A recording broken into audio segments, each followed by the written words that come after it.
It's become a little rough country, right? Politically. It's been a little dangerous politically. You're talking about Brazil. Yeah.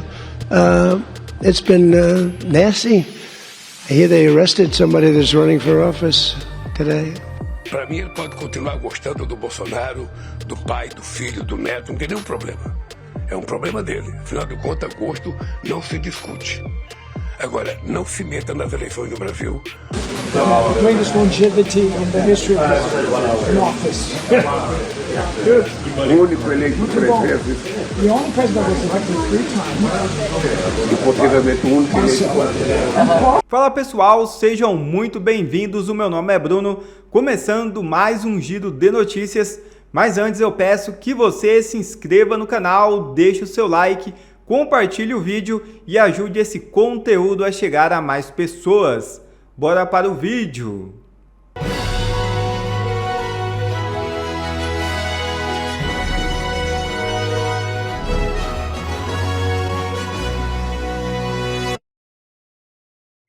Trump cita Bolsonaro Jr. e diz que Brasil está perigoso politicamente. Presidente dos Estados Unidos pronunciou após condenação de Eduardo Bolsonaro. É isso mesmo. O presidente dos Estados Unidos, Donald Trump, afirmou que o Brasil se tornou um país difícil politicamente ao comentar durante a cúpula do G7 a condenação do ex-deputado federal Eduardo Bolsonaro por coação no curso do processo. Na ocasião, o chefe da Casa Branca foi indagado por uma jornalista como havia sido sua interação com o presidente Luiz Inácio Lula da Silva durante o encontro internacional. Abre aspas. Eu passei bastante tempo com Lula, na verdade, e o país está ficando um pouco difícil, né? Politicamente. Tem sido um pouco perigoso politicamente. Tem sido feio. Fecha aspas. Declarou o republicano. Na sequência, Trump mencionou ter chegado ao seu conhecimento que a justiça brasileira quer prender um dos filhos do ex-presidente Jair Bolsonaro. Entretanto, Trump demonstrou ter confundido Eduardo com o irmão pré-candidato à presidência no Brasil, Flávio Bolsonaro. Abre aspas. Ouvi dizer que prenderam alguém que está concorrendo à presidência hoje. Fiquei sabendo disso depois que saímos. Acabei de me despedir dele, do Lula. E ouvi que prenderam Bolsonaro Jr. Ele estava indo bem nas pesquisas. E o prenderam porque ele fez uma declaração no Texas. Ou querem prender ele, ou tem algo para prendê-lo. Eles jogam bem pesado, mas ninguém joga mais pesado que os Estados Unidos. Olha, nossas eleições são totalmente manipuladas. Nós temos eleições fraudadas. Fecha aspas, declarou Trump. Vejam um vídeo. How was your interaction here in Evian during the G7 with the Brazilian President Lula? Did you talk about the new U.S. tariffs on Brazil? Did you talk about the U.S. designation of criminal gangs as terrorists? We did. How was it? I spent a lot of time with him, actually, and it's become a little rough country, right? Politically. It's been a little dangerous politically. You're talking about Brazil. Yeah. It's been nasty. I hear they arrested somebody that's running for office today. I found that out after we left. I just said goodbye to him, and I heard that they arrested the Bolsonaro Jr. He was doing well in the polls, and they arrested him because he made a statement in Texas. They arrested him, or they want to arrest him. They have something out for his arrest. No, they play pretty tough. But nobody plays tougher than the United States. Look, our elections are totally rigged. We have rigged elections. Na sequência, após ser informado sobre as falas do presidente americano, Lula vai para cima de Donald Trump e diz para o americano não se meter nas eleições do Brasil. Veja o vídeo. Então veja, eu acho que ele tem direito de ter as preferências eleitorais dele, as preferências ideológicas deles. Eu só espero que ele não fira o código de ética entre as nações que querem ser respeitadas na sua soberania. Só espero isso. Para mim, ele pode continuar gostando do Bolsonaro, do pai, do filho, do neto, não tem nenhum problema. É um problema dele. Afinal de contas, gosto não se discute.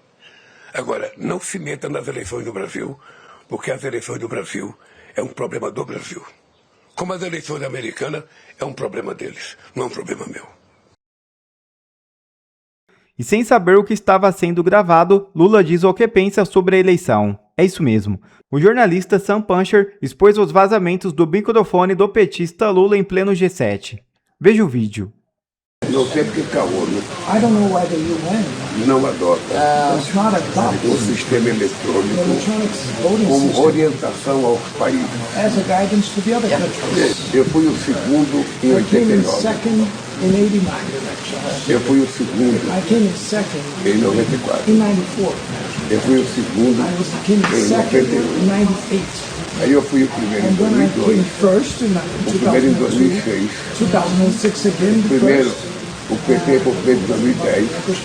Won the election in primeiro em 2010. 2014. The first one in segundo em 2014. 2018. Second in 2018. E o primeiro agora. And the first now again with them in Tudo pelo 22. voto eletrônico. So they go, All this was electronic system. you go 1-2, and now you have to go again 1-2 as Primeiro, number segundo one. mandato seguido, depois tem que Depois pular. tem que pular um e depois votar. You have to wait a turn, and then you can come back a third and a fourth, and that's it. Se eu for eleito agora, I'm elected now. eu serei o presidente eleito mais longevo da história do Brasil. The first president that had the greatest longevity in the history of in office. O único eleito 3 vezes The only president that was elected 3 times, e possivelmente o único eleito 4 vezes. and possibly, who knows, I'll be but only four times elected. As pessoas enxergam. Mas como eu estava falando sobre isso, né, por que a gente nunca buscou interferir no processo do Jair Bolsonaro? Porque nós tínhamos alguma preocupação do Supremo Tribunal Federal achar que era coerção, obstrução, o que quer que seja? Claro que não, nós estamos cagando para o que o Supremo Tribunal Federal acha ou não acha. A razão para isso é muito simples. Desde o início a gente sabia que esse era um processo político e não jurídico. Então, o julgamento, o resultado do julgamento de Jair Bolsonaro e de todos os outros no golpe da Disney, no golpe fajuto, era pré-determinado. A gente já sabia, eu falava isso, falei que o Bolsonaro ia ser preso em 2022. O nosso trabalho, então, tentei impedi-lo de voltar para o Brasil de todas as formas que poderia. O nosso trabalho, então, não é para interferir num processo, mas para tentar fazer, dentre outras coisas, com que as instituições brasileiras ganhassem condições, leverage, para reagir ao regime. E a maior prova disso é que o processo do Bolsonaro transitou em julgado, ele foi preso, e se, pela lógica alexandrina, nós teríamos que ter parado, porque não deu certo, né? Mas não, nós nos sentimos encorajados e continuamos fazendo exatamente as mesmas coisas. E os resultados vão muito além disso. Os resultados da nossa articulação vão muito além disso. Só no período recente já tivemos a designação do PCC e do Comando Vermelho como organizações terroristas e estamos trabalhando incessantemente, apesar dos risos das pessoas que se beneficiaram das sanções Magnitsky, mas acham graça que ela tenha caído, porque gostam de ver a derrota dos outros, mesmo que seja algo maléfico para si próprio. Nós estamos trabalhando incessantemente para que as sanções financeiras da Lei Magnitsky sejam impostas novamente ao Alexandre. Isso é algo pelo qual não é uma maior prioridade esse ano, a maior prioridade esse ano é a eleição do Flávio, mas podem ter certeza que, da minha parte, nós estamos trabalhando o quanto podemos para isso.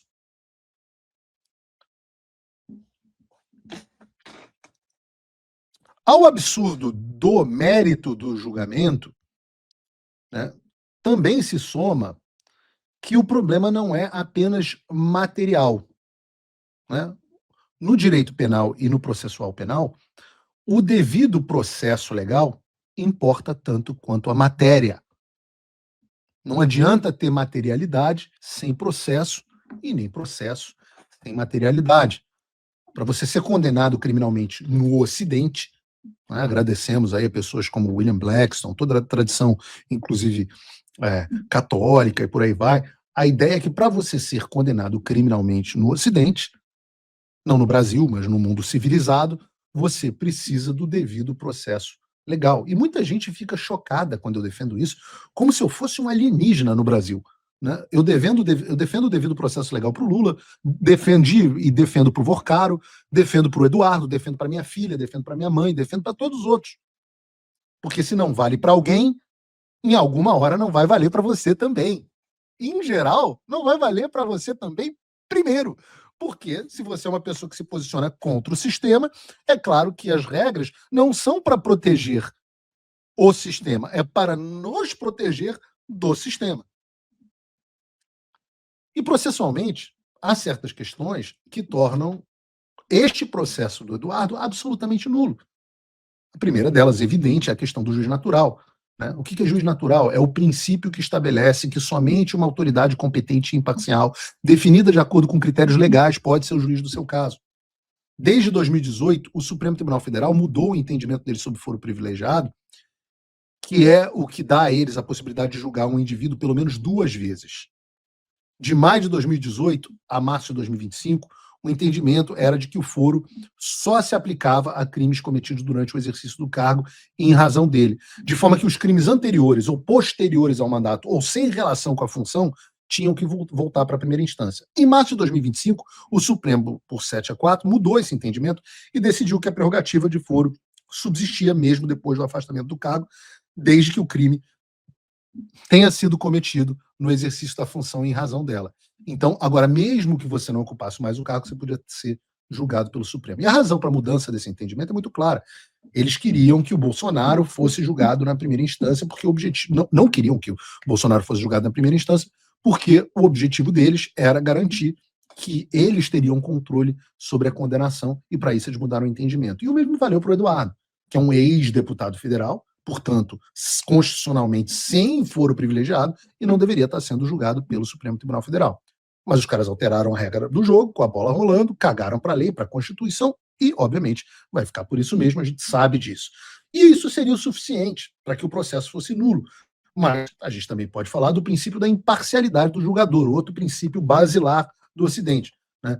O que é isso? Você só pode ser julgado por alguém que não tenha parte no suposto crime que você cometeu, naquilo que, de que você é acusado. Vejam, o Alexandre diz que o Eduardo praticava coação contra os julgadores do processo Jair Bolsonaro. Portanto, quem seriam as vítimas? As vítimas dessa coação seriam os julgadores. E quem julgou o Eduardo Bolsonaro por esse crime? Ora, as próprias vítimas da suposta coação. O Alexandre de Moraes como relator e os outros ministros da primeira turma do Supremo Tribunal Federal. A mesma turma do Supremo Tribunal Federal que teria sido supostamente coagida. Então, mais uma vez, voltamos ao Chaves vendendo churros para ele mesmo, onde o Alexandre é a vítima e o juiz. Exatamente o motivo pelo qual ele tomou um pito da justiça italiana no caso da Carla Zambelli. Mas no Brasil, parece ter se tornado normal que em um processo a vítima e o juiz sejam a mesma pessoa. Nós estamos falando do julgador que disse ainda em novembro de 2022, não obstante ele ser a vítima, outra questão que tira completamente, mesmo que o Alexandre não tivesse sido a vítima neste caso especificamente, que é, não obstante, ele não poderia ser considerado um julgador imparcial. Porque ainda em novembro de 2022, antes deles inventarem esse processo, etc., nós temos os diálogos que mostram que Alexandre está há 4 anos querendo pegar o Eduardo Bolsonaro. Essa foi uma confissão do Marco Antônio Vargas, o juiz auxiliar do Alexandre de Moraes no TSE, onde ele confirmou categoricamente que a equipe estava focada em encontrar qualquer coisa que pudesse ser instrumentalizada contra o Eduardo. E aí, eu pergunto, esse sujeito é imparcial para julgar o Eduardo Bolsonaro? Pergunto a você da audiência, respondam aqui no chat. É possível, esqueça com o seu desgosto do Alexandre de Moraes, esqueça que o réu é Eduardo Bolsonaro. É possível algum juiz que tem um diálogo dizendo que quer pegar um fulano, julgar o caso de fulano? Eu não gostaria que fosse o Lula. Se tivesse um diálogo dizendo, do juiz tal dizendo, eu quero pegar o Lula não pode ser julgado por esse cara, porque você precisa ter confiança na imparcialidade. E o terceiro ponto processual, só para trazer 3 aqui, é o da citação. Todo mundo tem o direito, no Ocidente, em qualquer processo, de ser formalmente informado e, portanto, citado a respeito dele. Eu sei que parece uma filigrana, eu sei que é chato, é burocrático, mas é a vida como ela é. E citação, essa proteção impede que você seja condenado por um crime sem saber, sem defesa. Citação criminal por isso tem que ser pessoalmente. E se a pessoa estiver no exterior, como escrito textualmente no artigo 368 do Código de Processo Penal, tem que ser feito através de carta rogatória. Enquanto isso não for feito, segundo o mesmo artigo do Código de Processo Penal, o processo não anda. O processo é suspenso. E o prazo prescricional é suspenso. Ora, que o Eduardo se encontra em local certo e sabido no exterior, eu acho que vai além de qualquer disputa. Né? O local dele é muito mais certo e sabido até do que ele gostaria, a ponto da imprensa bater na porta da casa dele. O PC7, o maluco lá, o maníaco do PC7, ter ido lá na casa dele, importunar a família dele. A ponto da casa do cara sair nos jornais e de uma casa de classe média do Texas ser chamada de mansão, de resort. Então, todo mundo sabe que Eduardo está nos Estados Unidos e todo mundo sabe onde está. As autoridades brasileiras não podem ser tão incompetentes que não conseguem encontrar o sujeito que a imprensa encontrou em 2 minutos. Não pode alegar o desconhecimento para mandar a carta rogatória. É claro que eles sabem. É claro que o Alexandre não quis citar o Eduardo justamente porque ele não tinha tempo e queria que o Eduardo fosse julgado correndo antes das eleições, à revelia, sem oportunidade de apresentar uma defesa formal, porque ele sabe que os Estados Unidos não entregariam a carta rogatória porque é ilegal. Mas você não pode escolher quais leis você quer ou não respeitar. Como bem disse, acho que todos os especialistas disseram isso, né? A falta de citação é a nulidade mais básica de qualquer processo. Aliás, é tão básico e fundamental que teve que ser falado pela Defensoria Pública da União para os ministros do Supremo Tribunal Federal. Bota o vídeo aí, por favor, Gabriel. E o código, fato curioso, que o co-denunciado foi tentada a sua citação por carta rogatória. E qual seria o tratamento diferenciado que daria nesse caso em relação ao Eduardo? Não sei responder. Se ele tem um local certo, que estaria num destino certo no exterior, para um dos co-denunciados, valeria a regra da carta rogatória e para o Eduardo não? É a pergunta que se faz. É a pergunta que se faz. E um desses elementos é que a defensoria impugna e dizendo que aqui, o segmento desse processo, sem obedecer à regra do artigo 368 do Código de Processo Penal, viola de nulidade todo o processo. Por quê? Retirou do réu de conhecer formalmente a imputação que está sendo feita.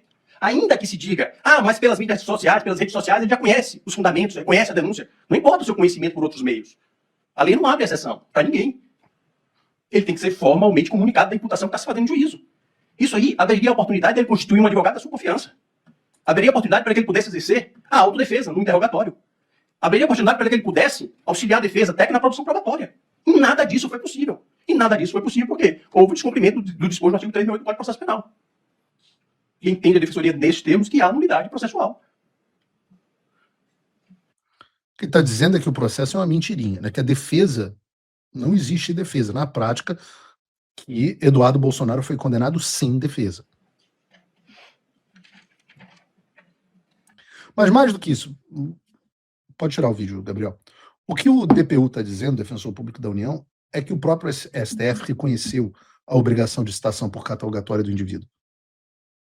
Ele falou, o co-acusado, co-réu, não sei qual o termo que ele usa, que está no exterior, ele foi citado. Ora, de quem que eles estão falando? Eles estão falando especificamente de mim.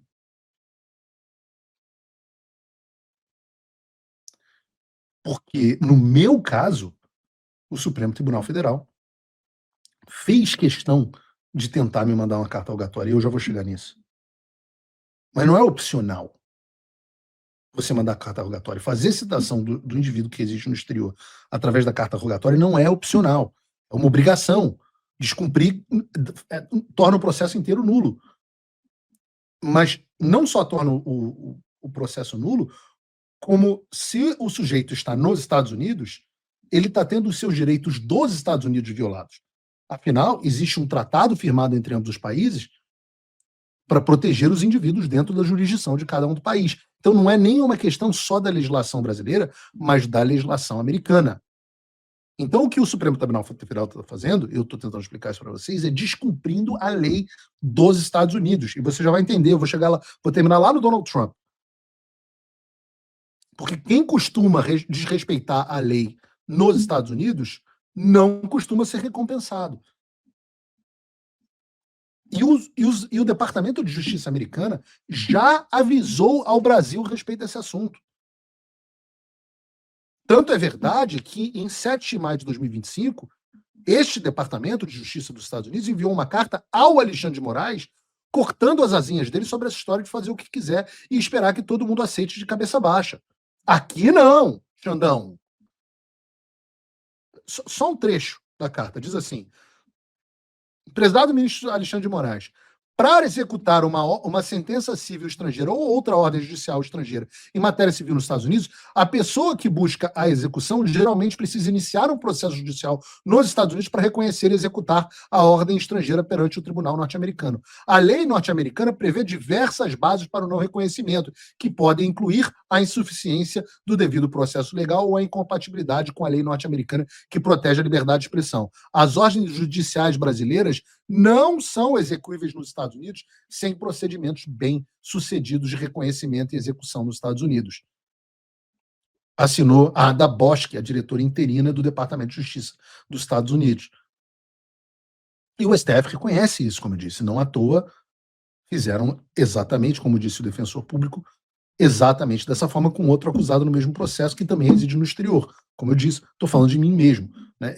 Há muitos meses que eu aguardo a ciência sobre o suposto processo contra mim, que seria esse mesmo processo contra o Eduardo através de carta rogatória. Eu estou falando, obviamente, tudo isso sabendo que eu estou chovendo no molhado e sabendo que não existe lei no Brasil. Mas é importante que a gente relembre tudo isso, porque a gente tem que fazer uma pergunta. Qual é o efeito prático desse julgamento? Eu pergunto a vocês. Eduardo Bolsonaro foi condenado. E daí? O que muda? O que muda para o Eduardo? Ora, esse julgamento é absolutamente irrelevante fora do Xandaquistão. Nenhuma autoridade reconhecerá o julgamento feito com todas essas ilegalidades e nulidades. A Interpol não vai reconhecer caso seja pedido mandado de prisão, o governo dos Estados Unidos não vai reconhecer para conceder uma extradição, obviamente. Esses são, volto a dizer, os mesmos vícios que fizeram o STF passar vergonha internacional o tempo inteiro, como a gente citou no programa de ontem. O caso da Carla Zambelli é icônico, o do Ramagem também. E por que isso acontece dessa forma? Ora, porque o STF tinha um objetivo muito claro.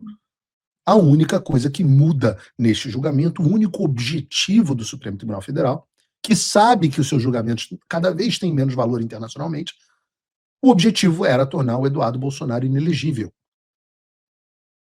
Lembrem-se, por que isso era tão importante? Porque há 7 ou 8 meses atrás, Eduardo Bolsonaro aparecia liderando nas pesquisas dentre os candidatos da direita à presidência da República. Aliás, para desespero de todos os inconstantinhos da vida.